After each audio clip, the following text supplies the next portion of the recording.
Pnawn da, and welcome to the Stoke Kairos. We're back here again. Doesn't seem long since Boxing Day afternoon, does it, when Blackpool were vanquished. But 3 days on, Wigan Athletic make the short journey to North Wales for another Sky Bet League One fixture. I'm delighted that we've got Phil Parkinson with us straight away on Matchday Live this afternoon. Phil, great to see you as ever. Thank you for joining us. What's the last couple of days look like in terms of prep for the players for today? Just organisation really, walk through shape, showing some clips of the performance the other day, the good points, one or two things we could have done better, and just looking to take that into today's game. One change in your starting 11 from Boxing Day, a return for George Dobson in place of Andy Cannon, and welcome returns on the bench for Elliot Lee and Arthur Okonkwo. Yes, Arthur's been training for about a week now. Elliot trained yesterday, looked good. Right decision, I feel, to keep him on the bench today. And George, just a bit of freshness in that midfield. Great to see Arthur back in particular. I know the supporters will be delighted to see him, Phil. Is he 100% ready now? Well, obviously he's had an extended period out, so he hasn't had much 11v11 practice. So, yeah, he needs a bit of work, but listen, in terms of the healing of the broken wrist, yeah, that's where it needs to be. Wigan Athletic, a team who don't concede many goals. They've got the third leanest defence in the division. How are you going to go about prizing that open this afternoon? Yeah, well, similar to the weekend, the Boxing Day, where we're going to be a back four today, and it's really important we get our wing backs right on the last line of the defensive line.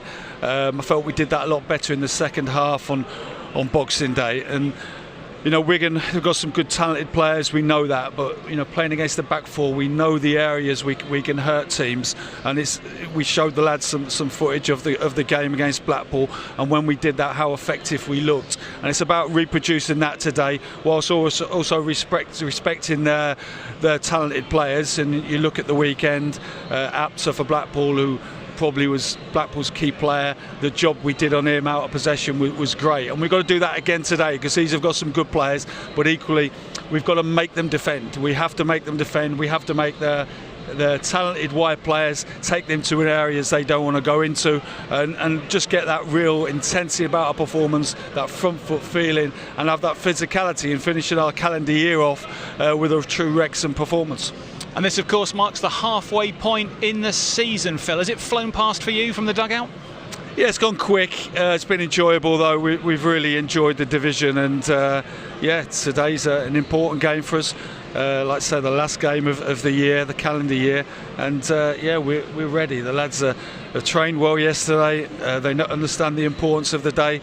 Every game is key, and I'm really looking forward to seeing the lads out there today. Well, Phil, thanks as ever for your time, and all the very best for the game. We'll hopefully catch up with you afterwards. Thank you. Cheers. Wrexham manager Phil Parkinson telling us about his team for this afternoon's fixture against Wigan Athletic. We can actually have a look at that team on screen now in the company of Mia Roberts and Andy Morell. Good to see you both. How's the leftover turkey gone down? All right? Oh, it's been all right. Yeah, a bit of pork pie and nice. And all that. We had a lovely lamb cushion yesterday, so that was a dream one if anybody's interested. Slow cooker, very, very good. Sadly, we can't offer a recipe service as part of Matchday Live, but maybe that's something we'll look at in the future. How's your Twixmas been, Mia, so far? Yeah, absolutely lovely. Just hoping for another 3 points today. Like Phil said, to wrap up, 2024, been such a successful year really on pitch for Wrexham, so hopefully we can go into 2025, with a win. Let's have a look then at that Wrexham team that we were discussing with Phil Parkinson when he joined us right at the top of the programme a few minutes ago. And as we were saying, one change from the 11 who were victorious against Blackpool on Boxing Day, and that is in midfield George Dobson, who was such a regular in the side at the start of the season, who's had to spend a couple of matches on the bench. He is reinstated in place of Andy Cannon in midfield. Cannon dropping to the bench. So Howard in goal, Brunt, Cleworth and O'Connell, that established back three. Barnett and James McClean against his former club at wing back. Matty James anchors midfield. Dobson to the right, Rathbone to the left, Mullin and Palmer again up top, and the bench Dan Scarr, Seb Ravan, Andy Cannon, Elliot Lee returning, Mo Farm, Steve Fletcher manager, and perhaps most importantly of all, Arthur Okonkwo. Mira, the form of Mark Howard has been so strong that I don't think fans have been sitting there counting down the hours until Arthur Okonkwo is named on a Wrexham team sheet again. But nonetheless, now that he's fit again and back out there, a huge boost. Yeah, it's a massive boost, and I think it just gives you that extra little bit of confidence, and that's no disrespect to Mark. I think he's come in and done everything right, and that's the biggest compliment you can give him, the fact that no one's really mentioned Callum Burton or Arthur Okonkwo, but you know, Arthur's probably another level. I think Mark would maybe admit that himself, and you know, it's great that he's getting closer and probably touching there. Hopefully maybe we see him starting Barnsley. I'm not too sure. Andy, the Dobson-Cannon switch, was that one you were expecting to see? I mean, it's obviously a possibility, but I thought he might just stick with the same because they won the game. He's looked to freshen it up in that midfield, that's fine. I think Cannon wasn't at his best, maybe on Boxing Day, but yeah, he'll be one of those who maybe be fresh for Barnes, and maybe they're looking at that one as well for him. He's just got a good pack to shuffle, hasn't he, and good options on the bench. So yeah, I think Dobson will be itching as well to get out there and start again and prove that he's not worthy of sitting on that bench. It's really good as well to see Elliot Lee back. It wasn't a serious injury, and I think it's also good that Mullin scored because he's enabled Lee to have an extra couple of days maybe on the bench and stuff. Doesn't need to use him, definitely get him back in the team first and foremost, so he'll be looking to maybe get 20-30 minutes under his belt to get that and make sure he's all good to play. From a striker's perspective, Andy, when you come up against a team with a measly defence, do you tend to do more in terms of preparation before the game at looking at how you might unlock it, or is it no different really in terms of how you discuss as a team what your best options might be in the final third?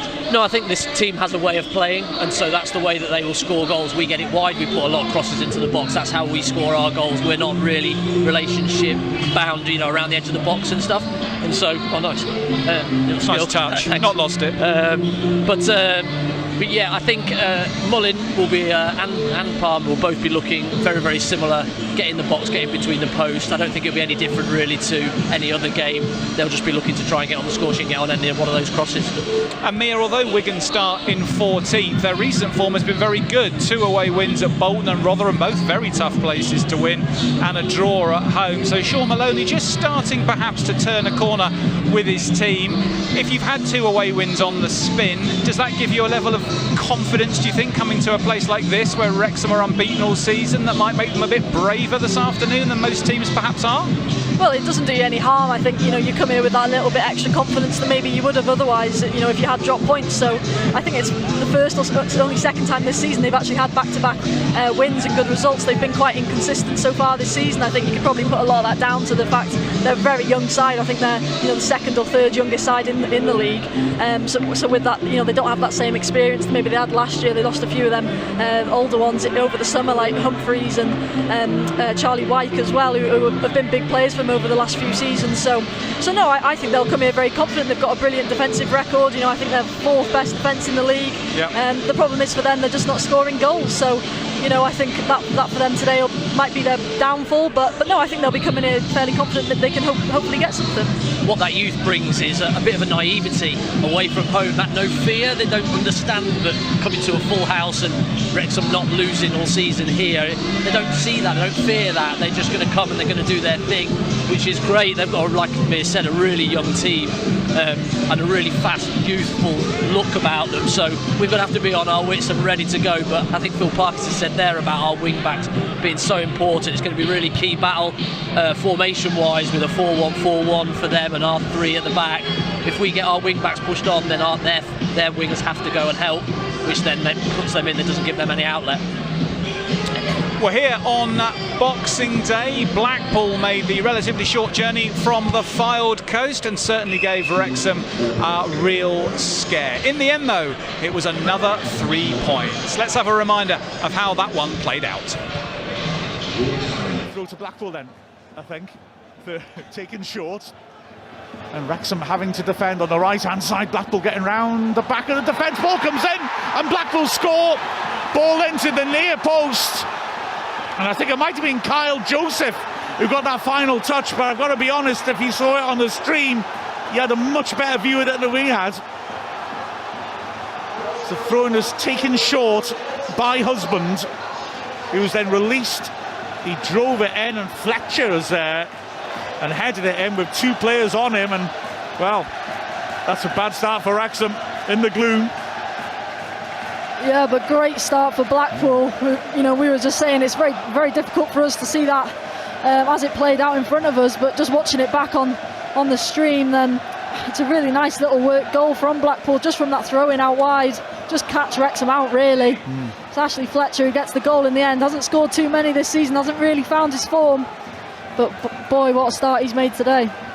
He gives you so much more, Fletcher, than just goals, though. He hasn't scored very many over the past 4 seasons, but what it does give you is hard work, a real platform to play off. And when you play 2 strikers up front with him... Here's the throw-in then by Evans. Long one to the near post. Palmer gets ahead to it, but he's headed towards goal and just wide. That was close. Did enjoy myself up there. It was a really random place. Oh, here's danger. Long range shot. Oh, what a goal! Out of nothing. An absolute screamer. And Wrexham equalise in the grand fashion. I want to see that was Mullin. Yeah, Super Paul Mullin. How do you announce yourself back into the starting lineup? I'll tell you what, that is how. What a strike. Swing with the left. Oh, little flick inside from the throw. Takes it on his right thigh, and it just sits up nice. And it's one of those, when you're in form or you're out of form, you're swinging it, and it could end up anywhere in Wrexham. But fortunately for us, it ends up in the top corner, and an absolute howitzer. Beautiful goal. Giving Blackpool a chance to pick up those second balls and put it back on us. Yeah, they're finishing this half the stronger. The fog's coming in more, it seems. That's a nasty free kick, and I think it's going to flick off a defender. Comes back in, and wow, Steve Bruce got his head in his hands, and again, Blackpool come close. Well, it's a really good save, Mark Howard. A little flick, I think, at the near post, or just over the heads. Really good save by Mark Howard. Down low to his left. Strong hand. We're able to clear our lines, but... Ball down the line is a clever one now. Chance for the cross. Ball's dinked in over everyone's heads. Barnett keeps it alive, stabs in a shot. What a save! And there's pressure, long ball forwards. Fletcher nods it down nicely. Mullin turns his man in the box. Left-footed shot. Great save by the keeper. Howard's launching a huge kick, and Fletcher's got there. Goal side of his man. Can he hit it? It's blocked. Huge shout for handball, and the ref has given it. Martinson has been really good, I think, all game. But he let Fletcher get goal side of him. Well, I thought it might have been he might have pulled it for a push on Partington. Do you know what I mean? Because of the way Fletcher got around him. But stands ready on his line. The ref's given the go ahead. Short run up by Fletcher on his left foot. He sets himself and scores. And Wrexham take the lead in the 88th minute. All his own work. Fletcher drills it into the bottom left corner, and terrific scenes of celebration.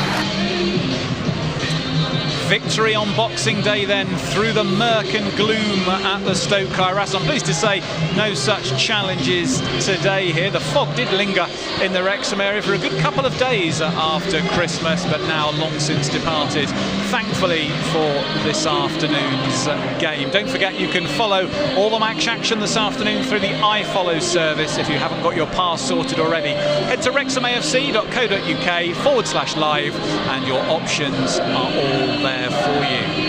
Let's have a look then around League One and who's playing who this afternoon. A full programme of fixtures, the intensity of the Christmas programme, meaning all these teams are playing every 3 days at this time.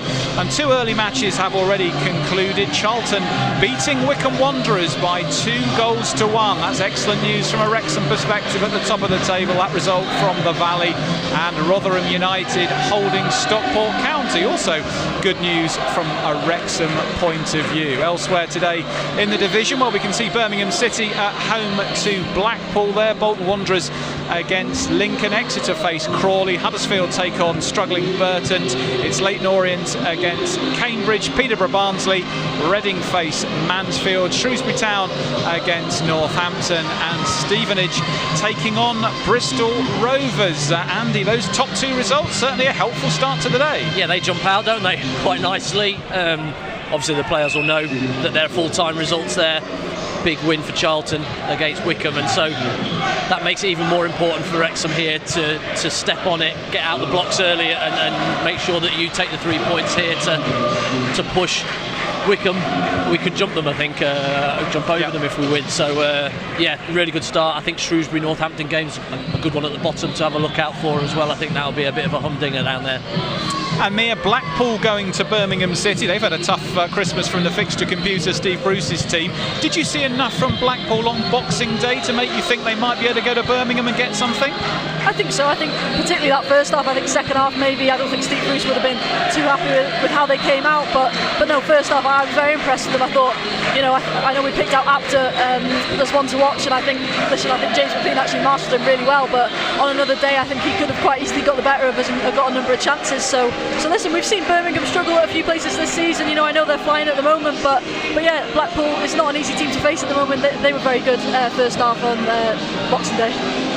Well, we'll keep an eye on whether Steve Bruce's men can do Wrexham a favour at St Andrews. Let's have a reminder of how the league table looks going into this afternoon's games. We know, of course, that the top four are starting just to pull away a little bit from the rest of the teams. If we look at Huddersfield upwards, that 2 points a game average begins with the team in fourth place. They've opened up a bit of a lead over Stockport County. Charlton Athletic's victory is included in that table, so you can see them moving up to seventh place. And as Andy Morrell rightly says, if Wrexham do win this afternoon, they will leapfrog Wycombe Wanderers. They might even leapfrog Birmingham this afternoon if Blackpool can spring a surprise in the Midlands. Mia? Yeah, I think, like you both say, obviously that chance to go second, it's massive as you go into the new year, just coming out of what's been a really busy period last few weeks. But no, I think it's a real good opportunity, and I know we will have played that extra game, but I think, as long as you've got the points on the board, that's all that matters. Once you've got them on there, it's other people's to sort of lose. So no, I think that's a real good sort of carrot on the stick today for the lads going out there, and yeah, hopefully they can do it. Well, we saw on Boxing Day that the Wrexham players have been just as busy off the field as on it in this festive period. And we've also had the opportunity to see how some of the players have been able to get out and about in the local community, supporting the Holiday Hunger Project around Kaya Park. Will Boyle from the men's team and Rosie Hughes from the women's take up the story. We've teamed up here today with the Kaya Park Partnership as one of our first ever Holiday Hunger programmes. We've brought Marks and Spencer's with us. The help from them was they've given us 60 food hampers to hand out to the children and the families. We've had activities going on. The foundation coaches have been here delivering football sessions out on the Mugger. They've all had an absolute ball of a time, and just to top it off, we've managed to give food hampers to all the parents that arrived. Also, Santa and the famous Rex was able to come to the event to distribute presents to the children. They've had Wrexham scarves, they've had Wrexham hats. It's been an amazing day.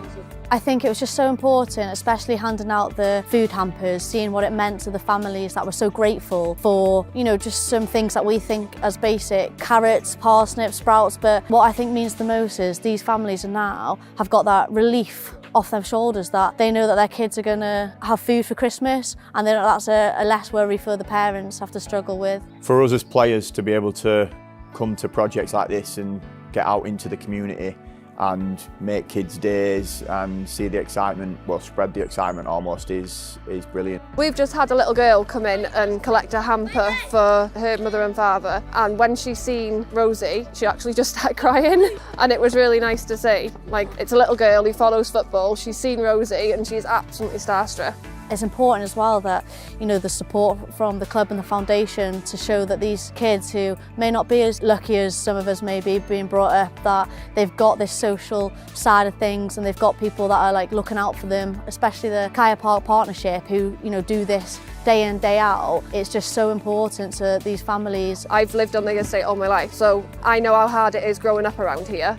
Like the stigma you get, the reputation, all that type of stuff. So it's not often you get days like this. It's not often the kids around here can afford to come and get Wrexham scarves and hats and to play with the players. It's not often the people around here can actually afford to play football like professionally. But today, they've had a feel of a bit of stardom, haven't they?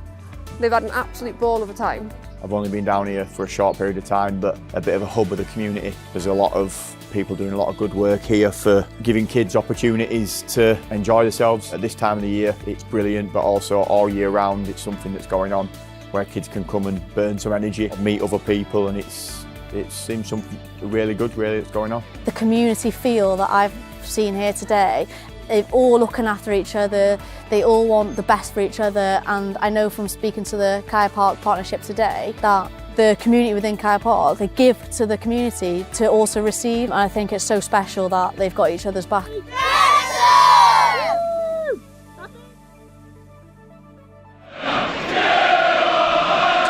Will Boyle and Rosie Hughes leading the effort in Kaya Park with the Holiday Hunger programme just a few days ago before the celebrations on December the 25th. Now, James McClean is in for a big day today. He's up against his former club, Wigan Athletic. The Wrexham captain still going strong at the age of 35. And he, of course, spent 2 spells with the Latics. And Mia, this might be a relatively rare occasion where the Wrexham captain gets a warm ovation from the visiting fans. Yeah, I think it will be. They've already been singing his name early on, gave him a nice cheer when he ran out for the warm. It is great to see, and I think he deserves that. He's such a great player. He's such a great player for Wigan as well. Obviously, like you say, 2 stints did really well for him.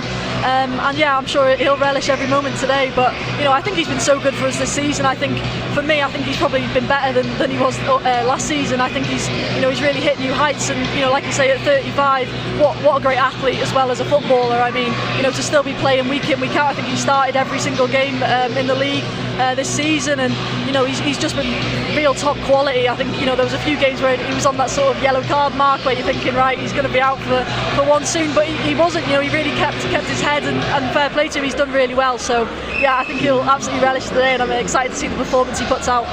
Yeah, I'd echo Mia's thoughts there. I think giving him the captaincy as well this year has really stepped him on again. I think he's been better this year. I think he's not looked in any difficulty when 1v1 with teams went in last year. I thought at times he was getting done a little bit, but this year he's really stepped on. He's taken that captaincy, he's leading by example, and he's so fit. It's a joke how fit he is. To play every game at that age, I've got to hands down to him and give him a big pat on the back.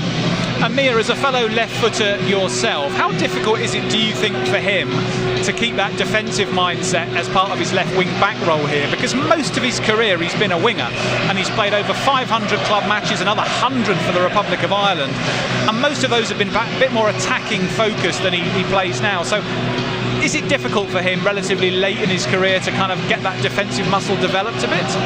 I don't think so. I think, even when he was, primarily a winger, he always grafted, always made sure he got back for his team. And I think for Ireland, a few times he had to slot in at that left-back role when they played more of a 4. So, I think it's something that he's got in his locker, in his repertoire. He's a very good defender. I think we probably prefer him going forward at times, but no, he always does his job. And like I say, I think he's been very good at that this season defensively. And obviously got a few goals as well. I think he's already on 3. I think he got 3 last year, so I expect him to pass that tally as well. And he signed, Andy, for Wigan Athletic just after they won the FA Cup in 2013. Wigan beating Manchester City at Wembley, and in fact Callum McManaman, who's on the bench for Wigan today, was man of the match in that final. A club who've hit the heights just over a decade ago, but then have really struggled with problems off the field and are now working hard to try and get themselves in the right half of the table in League One. Funny game, football. Yeah, well, I think Wigan give us hope.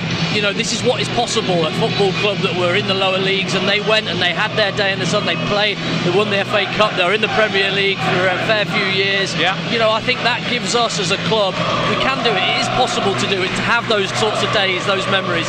And so I think we can take a little page out of their book of the way that they went about it, and let's try and work it a little bit better so that we can stay there when we do get there. And Sean Maloney, the Wigan manager, Mia, a very skillful player himself, came through at Celtic, played for his country, Scotland, a number of times. He will have played with James McClean many times at Wigan. So what sort of message do you think he's given his players on how to deal with their former teammate? Listen, I think, if you're going at James McClean, maybe pace is probably the answer, but I don't know. I think he'll know that James McClean's skill set. He's a very good player, as we've alluded to. But I think they'll want to get round him, try and double up on him on that left-hand side or Wigan's right-hand side, and try and get that overload. And I think that's where sometimes we can get caught out. He's obviously pushing forward a lot. That's what Phil Parkinson wants him to do. So try and hold him back defensively, make sure he can't be a threat offensively. And we saw on Boxing Day, Andy, Owen O'Connell almost taking this quarterback-like role at the back and thumping the ball out wide, particularly to McClean's side, with inch-perfect passes. Are you expecting to see something similar today? Yeah, definitely. With the back four, I think Phil Parkinson alluded to it in his interview that he's wanting Ryan Barnett, he's wanting James McClean to be really high and wide, and that switch can be done a lot quicker if it goes one pass and then the big diag. And they'll be waiting for it. And so I think that I think James McClean will be loving today because he's got the licence to go forward and just go and attack, and then Lewis Brock behind him will do the defensive work behind him, and they'll be our outlets today. Well, we will see if Wrexham have as much success today as they did on Boxing Day with that outlet. Mia, Andy, thank you very much for now. Mia Roberts and Andy Morrell off to join Mark Griffiths on commentary over on iFollow. They'll be back at half-time for half-time analysis and again at full-time, when we also hope to be joined by former Wrexham captain Ben Tozer to be part of our post-match analysis panel. And if you haven't sorted out your iFollow pass, it's wrexhamafc.co.uk/live. We'll see you back here on YouTube, same link, at half-time for analysis of the opening 45 as Wrexham face up to Wigan Athletic.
Substitute for Wigan, leaving the field, number 16, Babylon Diego, and replacing him is number 6, Jackson Ware.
Sugar running it on even as they have sort of 3 minutes up. Whenever all the competition is indicated, there will be a minimum of 3 minutes at a time.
Leaving the Nessa Stone Kyra, Sarah Wedding, or Yana, or an epic Peterborough, with a kick on top and 3 or 4. The next home game here at Stoke Kairas is on January 4 when Peterborough are visitors for our Sky Bet League 1 match, which will kick off at 3 p.m. Tickets are still on sale now and are available via our e-ticketing website.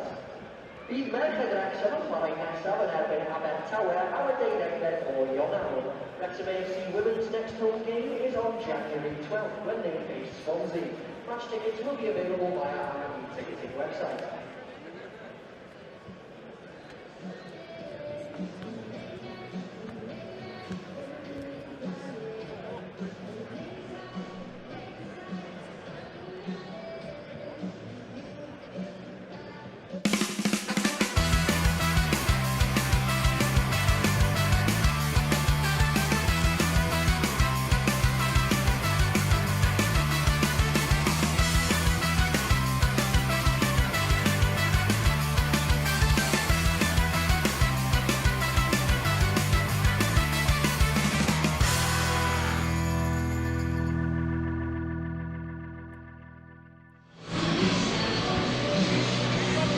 Welcome back to the Stoke Kairas half-time here. It's Wrexham 0, Wigan Athletic 0. It's been an attritional first half.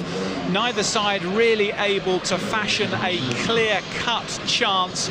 And neither manager, I don't think, will be too satisfied with what they've seen from the opening 45 minutes. Perhaps Sean Maloney, the happier of the two. His team certainly had the better of the first 20 minutes without really causing a worry for Mark Howard until the 20th minute mark, when Johnny Smith, once of this parish, cut in from the right-hand side and drilled a left-foot shot that was wide of Mark Howard's post. Ollie Rathbone then had to bring his defensive qualities to the fore a few minutes later, getting out quickly to block a shot from Baba Adiko on the edge of the box. And those two half chances for Wigan really spurred Wrexham into life, and Wrexham having the better of the second half of the opening 45, though in truth all of their half chances really being from free kicks. Paul Mullin has put one into the arms of keeper Sam Tickle after he was fouled on the edge of the box by Will Aimson.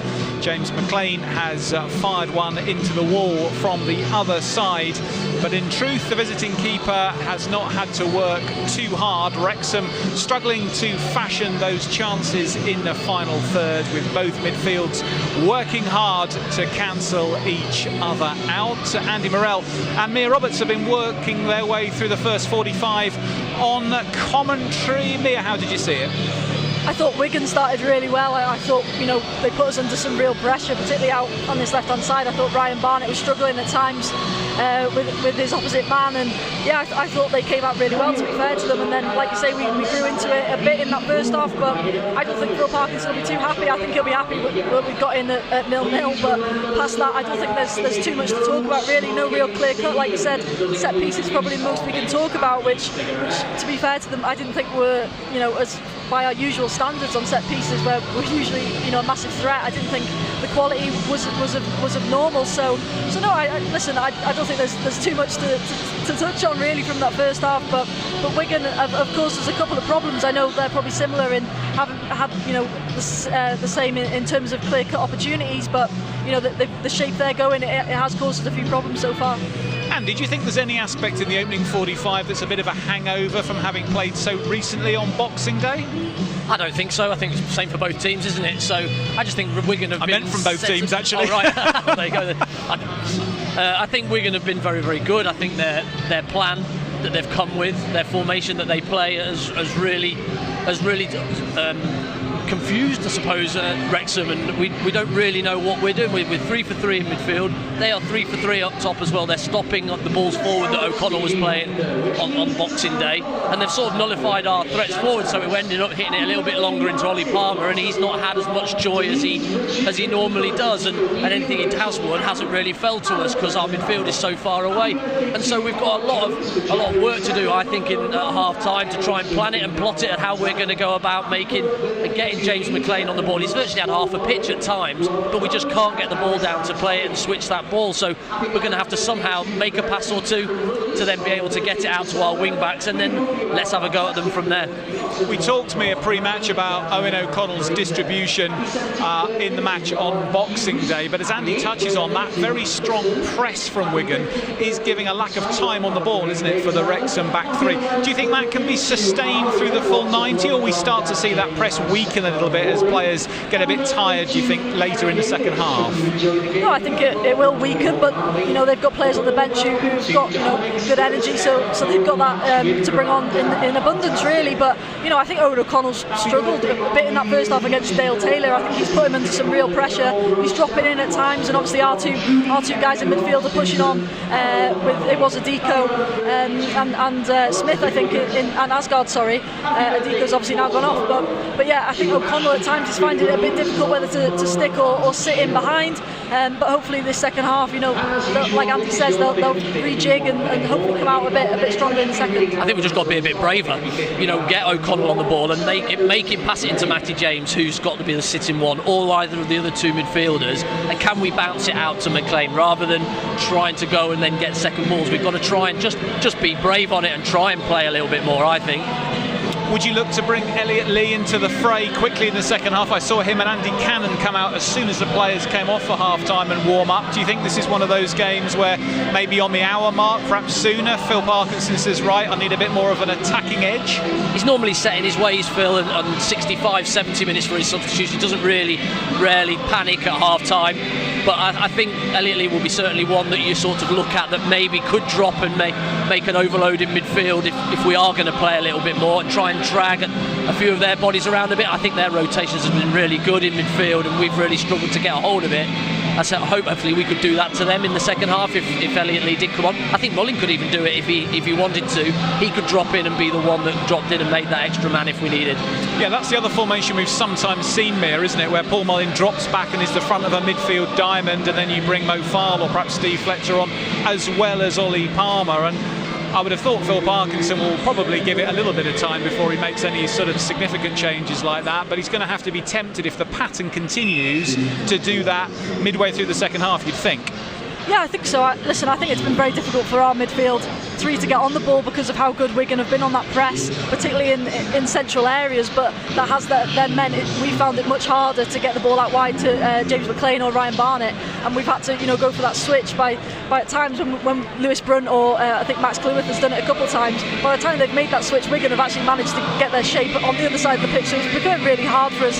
But if we can start finding those little gaps in the middle, Matty James found them a couple of times, but nowhere near the sort of normal amounts he has in recent weeks. If we can get him on the ball a bit more, move that ball a bit quicker in central areas, I think we'll find a bit of joy. Let's have a look then at the scores from around League One at half-time today and see what else is happening. There were two results, of course, earlier in the day, both of which were good news from a Wrexham point of view. Charlton beat Wycombe by 2-1, and Rotherham and Stockport finishing 1 each. I can tell you that Blackpool are doing Wrexham a favour. They are holding Birmingham City, as you can see on screen there. Long period of additional time at the end of that first half, but at the moment 0-0 at St Andrews. It would be very handy if it stayed that way. Bolton beating Lincoln by 1-0. Crawley have gone down to St James's Park, Exeter, and put 4 past the Grecians. Crawley Town 4, Exeter City 1 at half-time. Burton Albion surprising things with a 1-0 lead at Huddersfield Town. Orient beating Cambridge United, all square in Cambridgeshire between Peterborough and Barnsley. Reading and Mansfield 1-1. No score at Crowd Meadow between Shrewsbury and Northampton, and Stevenage 1-up on Bristol Rovers. But Andy, that would be a fair old shock if Burton Albion can hang on for a victory at Huddersfield. Yeah, well, we've been here before, Chris, haven't we? We at have. half-time, and we've looked all rosy in the park, but it turns out not to be so. But yeah, what a great start. Gary Bowyer going in there and having a little bit of an effect, it looks like. Now then, in terms of the prospects for the second half here, do you think Sean Maloney will look to try and change anything up, Mia, or do you think it will be very much sticking with what has worked for him so far? And will he be happy with a point? I think you come here and you'd probably take a point if you ask him before the game. But listen, I think, like I said, I thought I was really impressed by Wigan in that first half, and you can sort of see why maybe they haven't scored too many, because they didn't, necessarily create too many clear-cut opportunities, like I said previous. But no, I think he'll be thinking, right, half-time 0-0, we could get a little sort of smash and grab here in the second half, and it'll come down, I think, to how much Wrexham really go for it in the second half, because at times when we have pushed forward, there's been a few gaps, and a few times on that counter, I think Theo Asgard has been in that hole, as well as Dale Taylor, and they're finding a bit of space, and yeah, it'll be interesting to see what happens. Yeah, I just think the quality for Wrexham in that final third's been fairly poor, and they're disappointing and not up to the standards that they've been used to. Really, the crosses haven't been as good on point. The set pieces, we've had 3 really good opportunities, free kick wise, and only made the keeper made a save on one of them.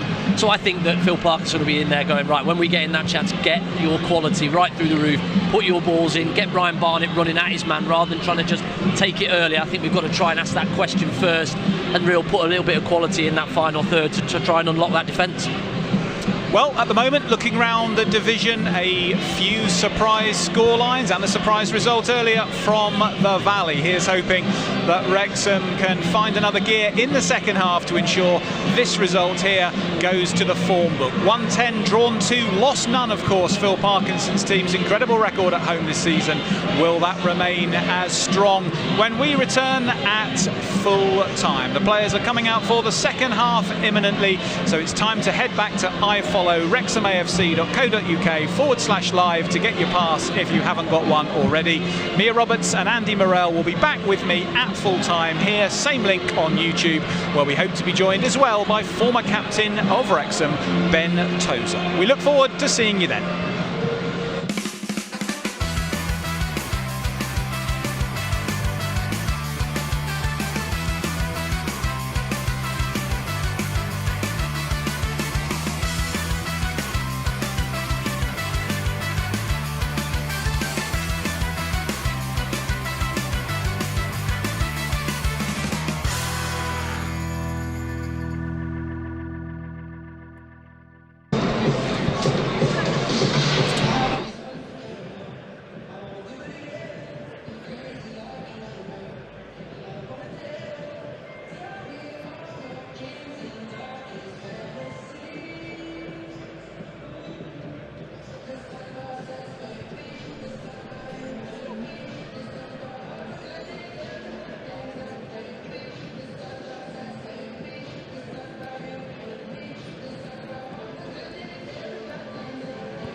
Yeah.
number 18, John Smith.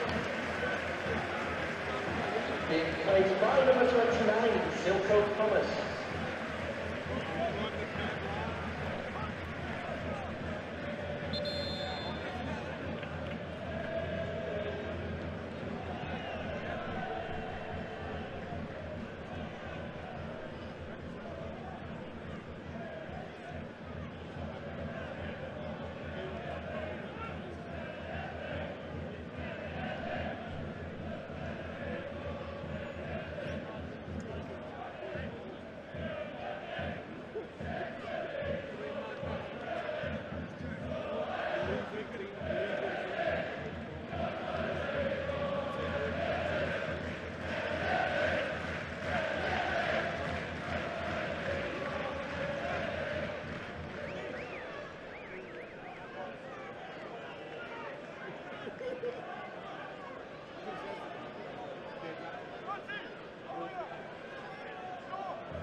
For Wrexham, leaving the field, number 9, Ollie Palmer.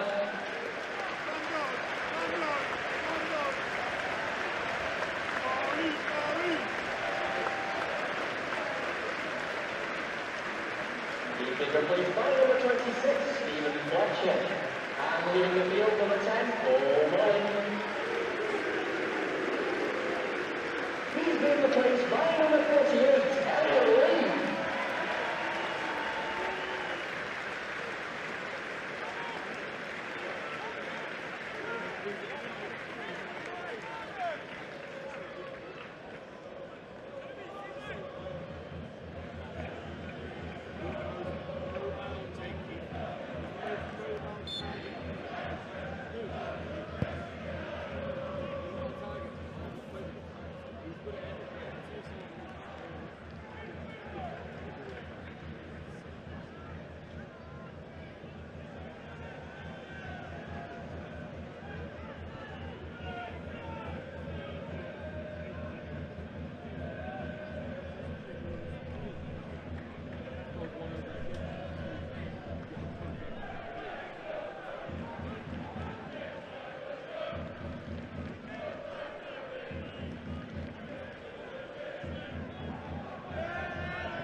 Substitute for Wigan, leaving the field, number 11, MATCHDAY.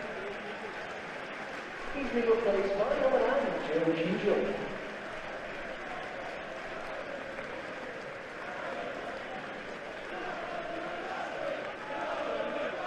And then in the field, number 5, Stephen Sessignon. He's being replaced by number 20, Salon McMahon.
Substitute for Wrexham, leaving the field, number 20, Ollie Rathbone.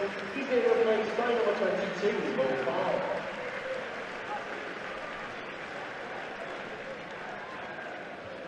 And leaving the field, number 29, Ryan Barnett. He's been replaced by number 23, Seth Rowan.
fixed the board this evening. My Angel will have already dares his selling again. Thank you to today's man of the match sponsor, Super Limited. You the fans voted our man of the match as number 29, Ryan Barnes.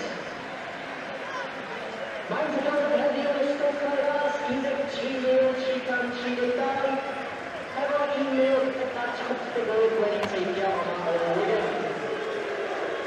The official attendance in the stuff like us, 13,332. Our local fans to the 1,268 away fans. We do hope you have a safe journey home.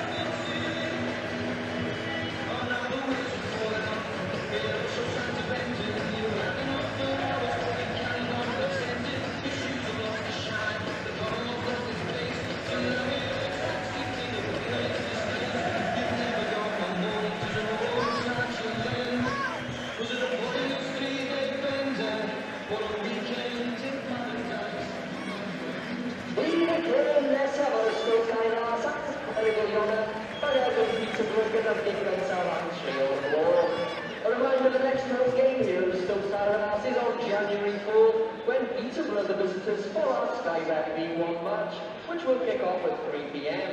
Tickets are still on sale now and available via our e-ticketing website. Bydd merched Wrexham yn chwarae nesaf, Cartref, yn erbyn Abertawe ar y 12 o Ionawr.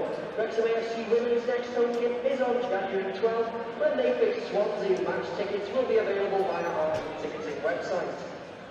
Cymerwch o fel o'r stadiwm gan dymuno siwr nesaf a ddeg mawr. A safe journey home to all supporters. Please do take care when leaving the stadium. Some shops open for 30 minutes after full time. And a reminder to all supporters, the shops now open on Sundays from 11 till 4. A massive thanks to Andy and John for their help with the music this afternoon, and we'll see you again on January 4th. Not like that!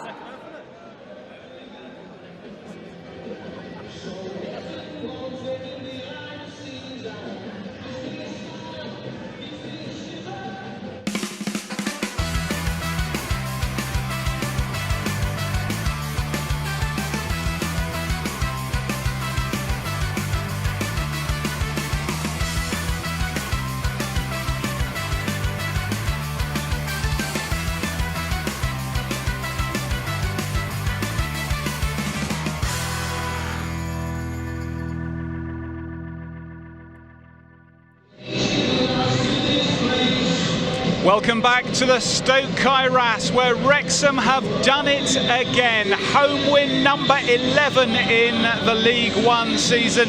They've battled past gallant Wigan Athletic by 2 goals to 1. And once again, the hero from the bench, the 37-year-old Scotsman Stephen Fletcher, who struck with 3 minutes to go. This game needed a lift, as we were saying in the half-time show, and we certainly saw a much better 45 from both teams after the interval.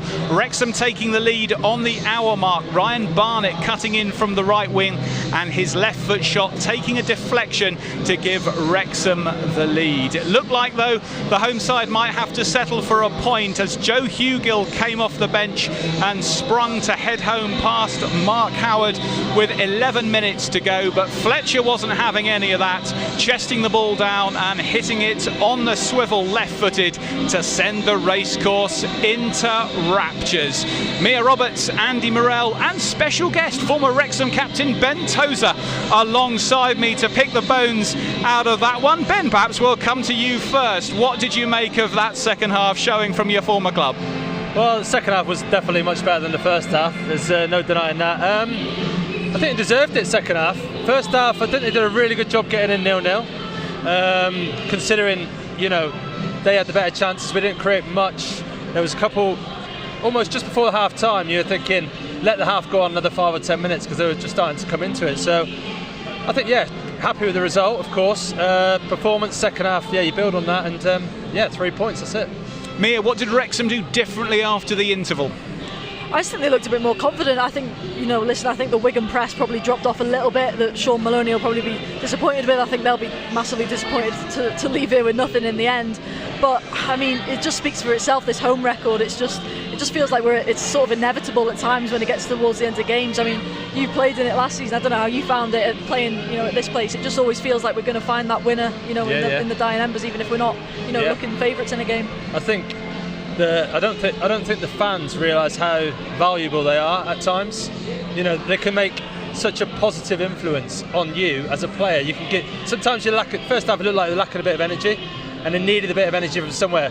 Luckily, the gaffer at half time will have got right into them, and that's what created the energy. But sometimes you do need the crowd, not all the time, because the players have to lift the fans, but the fans also have to lift the players, and it makes such a huge difference. In this place, the results speak for themselves, and these guys play a massive part, Andy, statistically, the XG factor rated Wrexham's expected goal at 0.82 and Wigan's at 1.29. Now, is that statistic a fair reflection of the game, or do you think Wrexham over the 90 actually deserved to edge it? Well, I think probably a draw would have been a fair result. But Wrexham certainly better second half. I think substitutions, the squad that they've got here, it can make a big difference, and it has done today. I thought Fletcher coming on and Lee, I think they were both really bright and helped lift the crowd in one, and then the team on another. And I just thought that they were probably the difference in us taking the 3 points today. Stephen Fletcher just keeps on coming, doesn't he? Every time he comes, that's 3 consecutive home games. He got the goal against Cambridge, the winner against Blackpool, and now the winner again today. His value as a 20-minute cameo just can't be overestimated, can it? No, it just shows how much we missed him when he was injured as well. To come on and change a game that is very, very tight, he does that, and he has a goal in him. He's got real quality. His touches are fantastic. He still looks healthy, fit. And 20 minutes, if it has 20 minutes or 30 minutes today, he can change a game for you like that, and he's certainly done that today.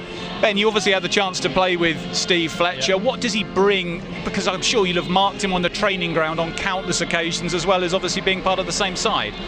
Of course, he's here because of his age.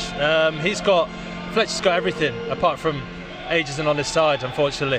But his moments of quality, as you've seen with the goal, when he holds the ball up, he's so good in the air. His movement's brilliant. His touch is unbelievable, like Andy said.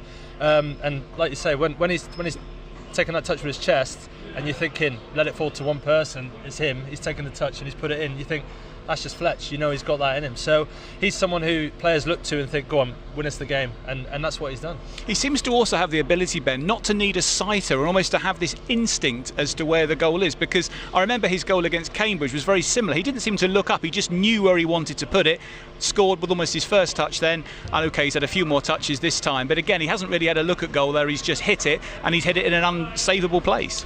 Yeah, I mean, that's it. That's the experience and the quality. Andy will know more than I do about scoring a few goals. But like I say, that's the quality that Fletch has, and people like I don't think it wasn't the best ball from Macca, but he's turned it into a great ball. So talking about Macca, when the gaffers brought Revan on for Barney, I was half thinking, Barney's created the goal, creating a lot of chances, but Macca's answered the questions with a cross, which in the right area, and Fletcher's put it away.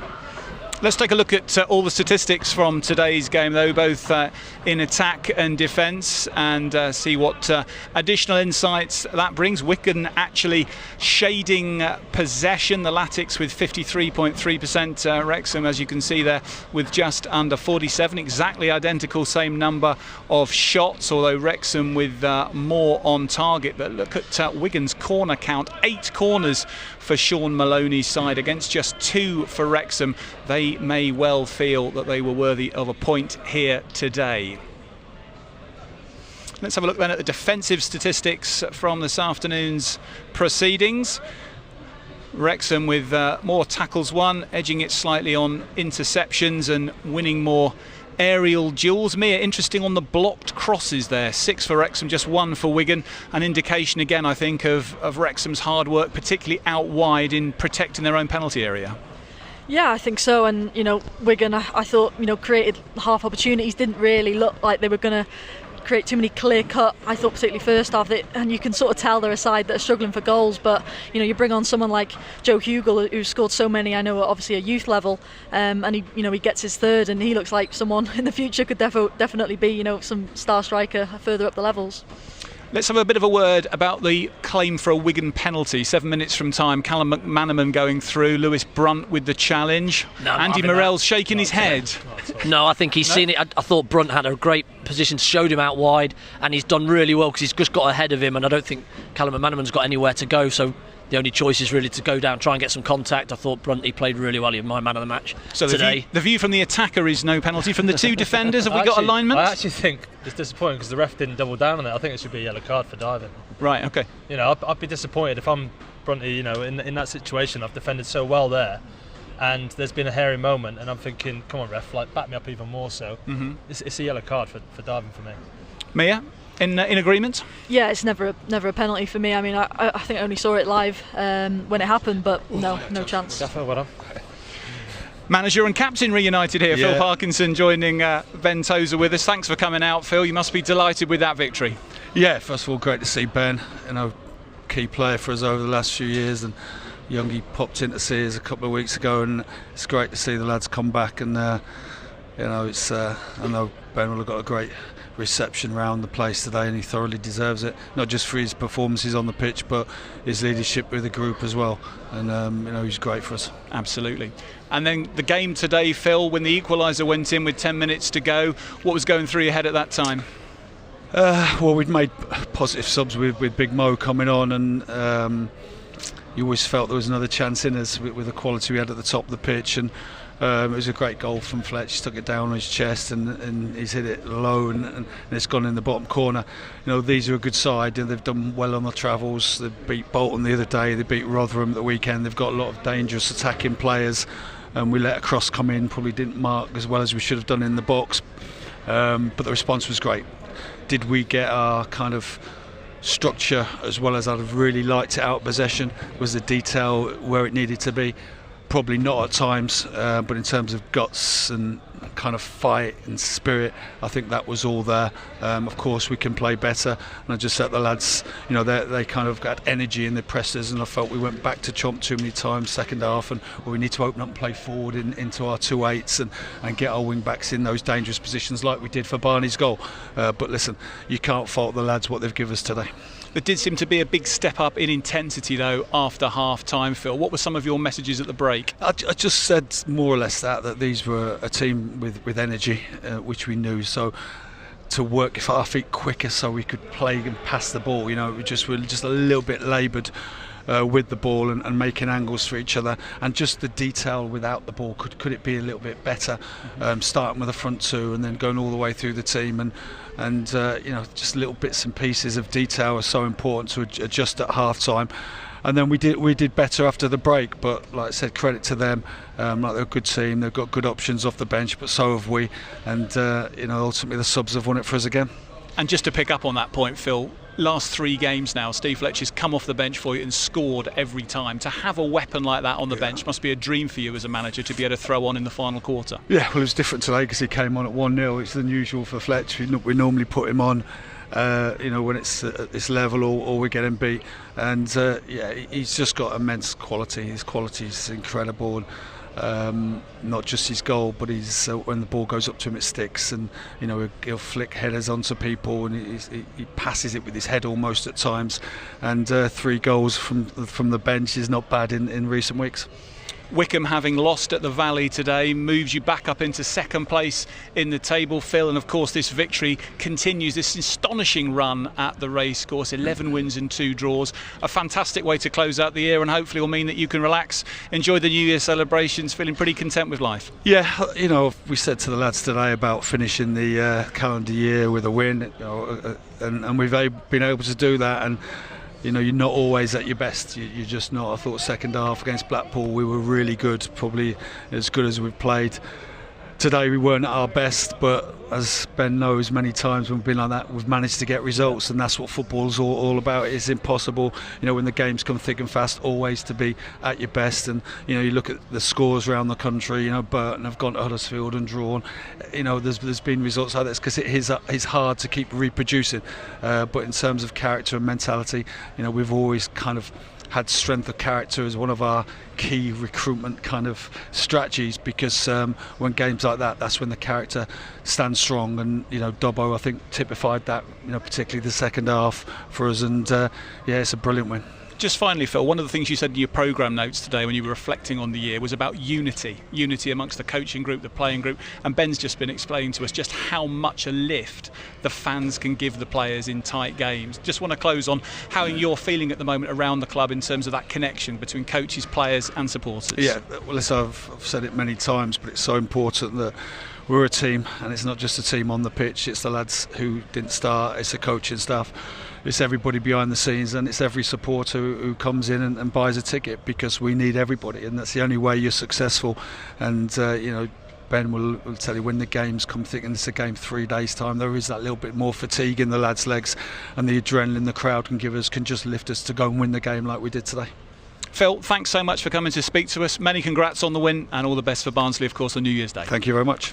Wrexham manager Phil Parkinson joining us on Matchday Live to reflect on another great home victory for his team, alongside his former skipper Ben Tozer, as well as Mia Roberts and Andy Morell alongside me. Let's have a look at today's results from around the division and see where that leaves things in the league standings as we continue our reflections on today's game. We'll hopefully get a reaction from one of the Wrexham players as well very shortly indeed. The two early matches we discussed earlier, Charlton 2, Wigan 1, was a bit of an upset at the Valley. Rotherham holding Stockport, also a good result for Wrexham, as is that score from St Andrews. We said pre-match that we thought Blackpool might be able to get something from their trip to the Midlands, and Steve Bruce's men have absolutely done Wrexham a favour there in holding Chris Davis' side to a goalless draw. Bolton beaten Lincoln by 3-0. A terrific comeback at Exeter, 4-4 there down in the southwest, so a really strong performance there from Gary Caldwell's side to pull that one back. They were trailing 4-1 at half-time. Huddersfield drawing with Burton, as Phil mentioned. Leyton Orient beating Cambridge by 2-0. A win for Barnsley in Cambridgeshire at Peterborough. Reading beating Mansfield. Shrewsbury and Northampton sharing the spoils, and Stevenage putting Bristol Rovers away by 3-0. Let's have a look then at what that means for the League One table at the end of today's fixtures, and indeed at the end of 2024. These teams, of course, next in action on New Year's Day, and Wrexham travelling to South Yorkshire to take on Barnsley. And there we can see what we mentioned with Phil. Wrexham leapfrogging Wycombe. Hasn't happened for quite some weeks. Up into second place, played 23 and 48 points. Wycombe just behind, played 22 points, 47. And Birmingham, well, dropping a couple of points today, 49 points from 21, still the favourites for the title, you'd think. Mia, what are your reflections looking at how that table concludes 2024's fixtures? No, I just think it makes today's win so much bigger. Obviously, we've got to primarily focus on ourselves, but those around us dropping points, it's huge. And I know, obviously, looking at that, we've got an extra game in there compared to most, but we've got the points on the table now, so that's all that matters. And I think New Year's Day is a massive game now against Barnsley. That's not an easy place to go by any stretch. Looking at their form, they've won the last two now, so they'll be absolutely up for it and wanting to pick up a bit of pace going up that table. So. No, really good viewing at the moment for Wrexham, and hope it continues going into the new year. Ben, are you surprised at Wycombe Wanderers sustaining such a strong challenge? Obviously they've been beaten today, but still remain very much in the automatic picture. Would you expect that to continue in the second half of the season? Yeah, I don't see why not. They went up to the Championship a few years ago. They've come back down with a bit more money and a bit more stability, and they've built on that eventually. So. For me, I think they're someone that's going to be there or thereabouts, and they've got the know-how, and they've kind of been and done it already. So I think you've got to pay them full respect. Ultimately, what Mia said there, you've just got to look after yourself. Don't worry about anyone else. I know the results today have been good, but you've got to look after your own results and your own stuff, and then you can look after the game at how other teams have done. Andy, just reflecting on what's next now for Wrexham, a trip to Barnsley after these 2 home games before Peterborough come calling. What sort of challenge do we expect to see from Barnsley at Oakwell on New Year's Day? Because, of course, that was a tough one here, wasn't it? That was Ollie Rathbone's late intervention. That's right, yeah, we've had a few of those, haven't we, here, and they've been tight games, and we've managed to come out of on top, and it's going to be again another really tough game going there. Their home form's not as good as their away form, but still it's not an easy place to go at all, and they're fighting for the playoffs just as much as anybody else. Just looking at that table, we're the only ones to win in the top 5. That's a great day for us today. It puts us 11 points off 5th. It's been a really good day for us today. Ben, I think at the start of the season, when Wrexham fans were kind of thinking about what was possible this year, the hope was the playoffs. As each week passes, I think people are thinking more and more automatic promotion is a genuine prospect. How do you give some sense of perspective to how fans should try and kind of calibrate their hope and their ambition? Listen, I'm the same as a fan now. It's in the summer I was saying take the playoffs all day. Playoffs would be amazing. What an achievement. Don't get me wrong, you have to readjust after the way things have gone, how it started, but let's still be realistic. You don't want to set the bar too high. You want to achieve that, of course, but if you set the bar too high and you're disappointed at the end of the season, ultimately the fans around this place will be disappointed as well. So let's just, again, focus on what we're doing, how we're doing, and see where we are at the end of the season. If it's the playoffs, it's the playoffs. Great achievement, so yeah, that's all we can do, really. You're busy now at Forest Green Rovers in the National League. Has the division changed at all in your time away, or is it familiar from your days leading Wrexham to promotion? It's very different. I think it kind of makes our promotion even better seeing it now, because when we go to places now, everywhere isn't full. It's not everyone's cup final, and of course I know we broke the record with points that year, but the fact that when we're turning up to places now, it's not every man and his dog against you, and it's not even the circus that surrounds you against you. So it's, dare I say, I don't want to say it seems easier, but not easier, because the competition's still there. Yeah. What I mean by that is the emotion of everything, the pressure is not there what it was when we were in it. So listen, it's a horrible league, because only one team goes up automatically, so it doesn't matter. So yeah, we're in a good place. We've got a game in hand, but there's still a long way to go. So yeah, there's three really good teams in it. Oldham have come into the fold as well now. So yeah, it's going to be a long 4 months, I think. What's it been like to adjust back to playing your football back in the southwest again? Because of course you're very much in a region that you know well from your Cheltenham days. Have you adjusted to it? Yeah, it's been nice in the ways that my family and my friends get to come to more games. I've been back home to Plymouth more as well, which has been nice as well. But yeah, listen, nothing. You can't recreate the buzz of this place. That's not going to be possible. And at my age, for the aches and pains that I get, it's the adrenaline that you kind of crave and you want. So yeah, it's nice being back in the southwest though. When you look back on your time with the club, I'm sure many great memories, but if you were to try and rank them, which I know is difficult, what would stand out as your top 1 or 2? The promotion here against Bournemouth is National League, absolutely number 1, because of the pressure. You guys were probably in the stadium that day, no doubt. The pressure, insane, and every game, the pressure was monumental. And for me personally, I played every minute of every game that season, so I'm proud of that. So I'd say that's definitely number 1. There's too many highlights in the 3 years I was here. The FA Cup game against Sheffield United, Coventry away, promotion last year, but playing a different role in the second half of the season. Yeah, like I've said many times in the past, I loved it. It was amazing, and every dog has its day, and it's time to move on. So I'm glad that I had them memories. I have them memories, and my family do as well. So yeah.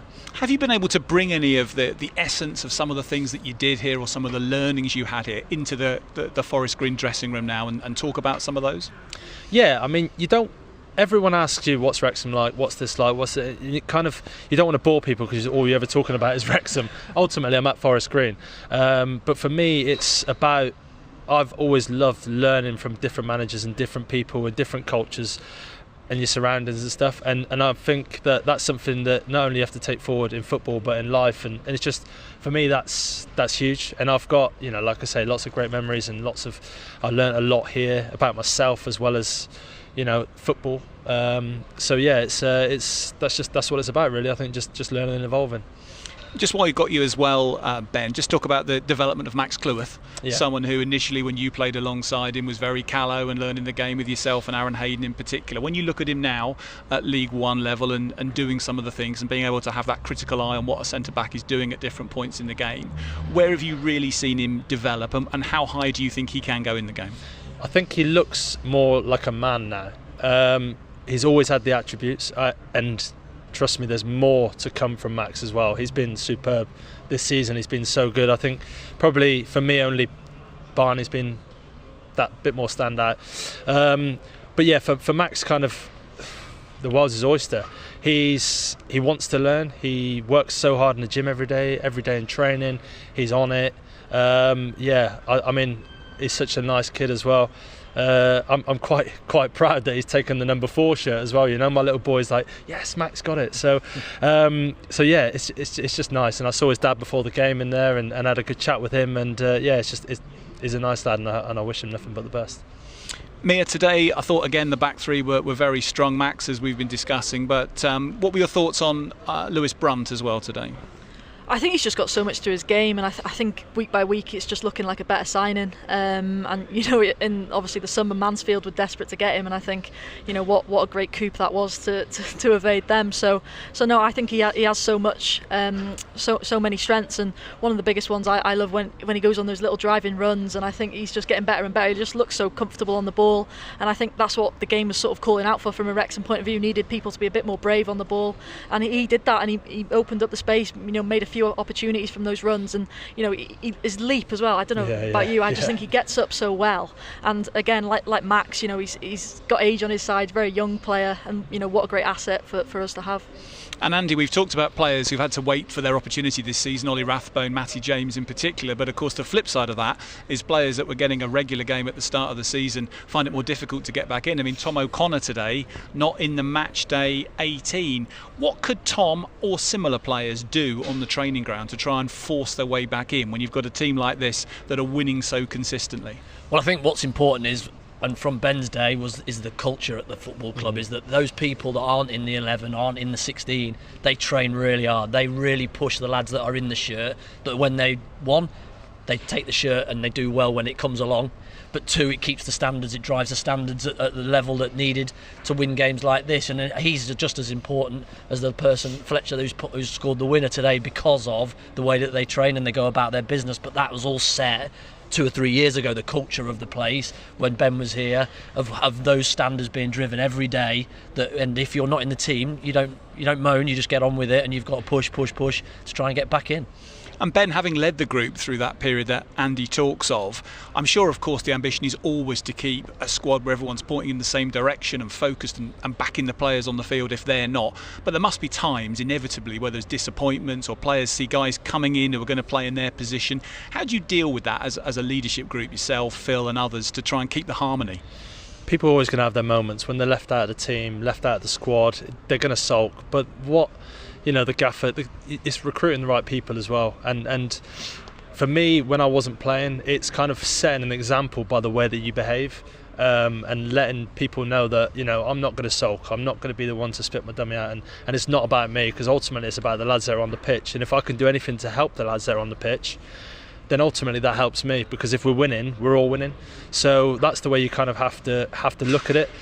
You're always going to get people that are upset, but just if you're upset, take yourself out of the dressing room, get away from the lads. And there will be 1 or 2 that are upset, but ultimately, if you're not disappointed though when you're left out, then you shouldn't be a footballer, because that's what you're paid to do at the end of the day. It's how you respond to that and how you react to that is really important. And as you say as well, it's if you kind of in football, you make your own luck as well. If you're out of the team and you're doing the right things, when you get back in the team, you will do the right things in the game and you'll keep your position. But if you're not doing the right things when you're out of the team, you won't stay in the team. You're not ready. So you're not making your own luck. So that all goes hand in hand, really. Transfer window opens very soon. How do Wrexham play this now? Because you've got a team going so well, you've got players coming back from injury as well, George Evans, Jack Marriott to come back in. Arthur. Couple of Arthur, absolutely. Yeah, we saw him on the bench there, didn't we? other players for whom there is a recall option, Jordan Davis, Sam Dolby as well, yet there will still be people thinking this is the time to go big, this is the time to make the first ever £1 million signing at Wrexham, to get a championship proven striker in to drive the team over the line. How would you handle it if it was in your hands? Firstly, does it matter what you spend? It shouldn't be about breaking the £1 million barrier. It should be about signing the right player, and that's what the gaffer will absolutely do. He won't rush. There won't be a signing on the 1st of January. That's just, I don't know that for a fact, but I'll put a lot of money on the fact that it wouldn't be. There's no chance. He will probably wait to the last 2 or 3 days, but also that's because teams are going to be thinking, Wrexham need this or Wrexham need that. We're going to charge you this, we're going to charge you that. You've also almost got to plant that seed into the player's head, let the club know, let the player get a little bit upset, not too much because obviously sign the right characters, and then by the end of the window they ultimately, I don't like to say it, but force their way out and force their way here, which helps the player and the club's cause. So who knows how it's going to go? Is the right player there available? If it isn't, you've just got to say, look, we'll go with what we've got, because at the start of the season that was great. Players coming back from injury. Jack was flying before. Arthur solid, and you just got to go with it. But spending money doesn't necessarily guarantee you promotion or goals. Just you've seen Birmingham spent a lot of money. Stansfield, for one, he hasn't scored 20 goals more than anybody else, has he, in this season? And so bringing in somebody like that, I think Ben hit it on the head. It's the right person, the right player at the right time that they'll bring in that will be the key. Talking of the right man at the right time, here is Ryan Barnett, bang on cue to come and join us. My driver. Have a chance to have a chat to his old skipper. Ryan, thanks for coming and joining us this afternoon. Many congratulations on the goal and the win. What was that one like to play in? Tough. I thought they were a really good team. They moved the ball well and they're very organised off the ball, and there wasn't really many chances for me and Macca today to sort of get as many crosses in as we could, but I think in the second half the game opened up a little bit and we got our chances and we made them pay in the end. Yeah, it did seem to be quite a different feel to the game after the interval. What were some of the main messages in the dressing room at half time? I think it was just that quality pass when we sort of on the transition, a couple of times in the first half when we could have switched it, we sort of overhit the pass or that it got intercepted, and in the second half that's what we needed, and I think we produced those moments a little bit more. Your goal itself, good run on your right foot, but then switching it onto your left before your shot. As you swung your foot back, were you confident that you were going to get enough purchase on the shot to really cause a problem? No. Not longer? I did, yeah, but the left foot's not as strong as the right. But no, it's been a tough couple of weeks because the opponents, they've sort of been looking at our games and stopping me going on the right. So the gaffer said, if it opens up in the middle of the pitch, come inside, and they're so set up for me going down the line that it sort of catches them out sometimes, and it worked again today. I don't know if you realise, did you realise Max made that for me? Max's run into that 8 position, whatever you want to call it, the run that broke the line, allowed you to go inside. That's something I'm sure, as you know, that the gaffer likes, that rotation between the outside centre half and the midfielder as well, and myself, and that creates that space for me to run inside, and when the lads do that, it gives me that space to go.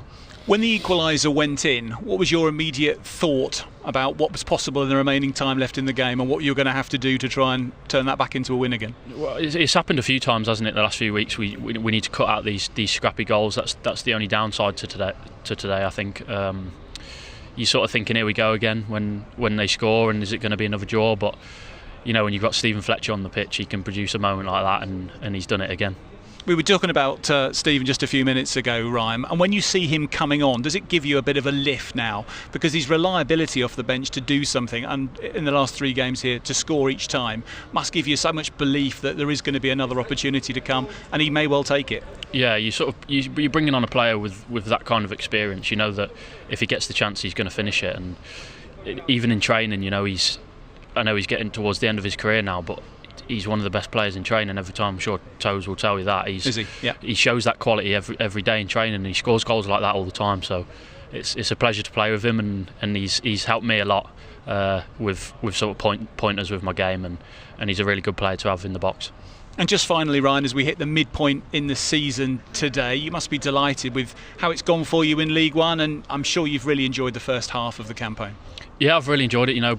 Being back in this league, I was sort of younger then, and probably not as experienced and wise to what this league's about. And yeah, we've had a good start, but we want to push into the new year and keep that going and stay as high as we can in the table. Brilliant. Well, Ryan, enjoy the New Year celebrations and good luck at Barnsley on New Year's Day. Congrats today on the goal.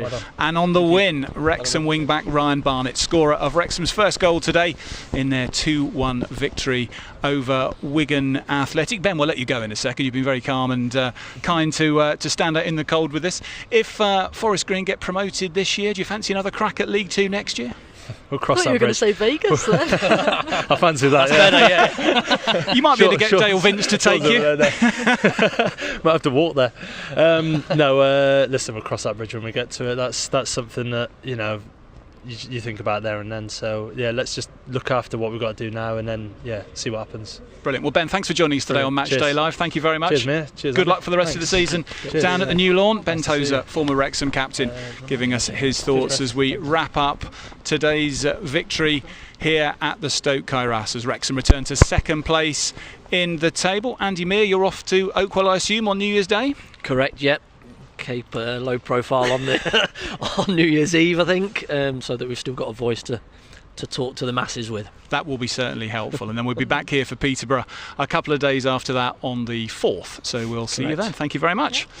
Mia Roberts and Andy Morell joining us as ever on Matchday Live this afternoon. Well, that concludes the first half of the League One season and Wrexham's league fixtures in 2024. What a year it has been for the club. Promotion from League Two and closing out the calendar year in second spot in League One. Who knows what 2025 will bring? Stay tuned, of course, to Matchday Live as we look forward with excitement to the second half of the season. Thanks very much for being with us today. Diolch am wylio. Enjoy the New Year celebrations. We'll see you in 2025. Good night.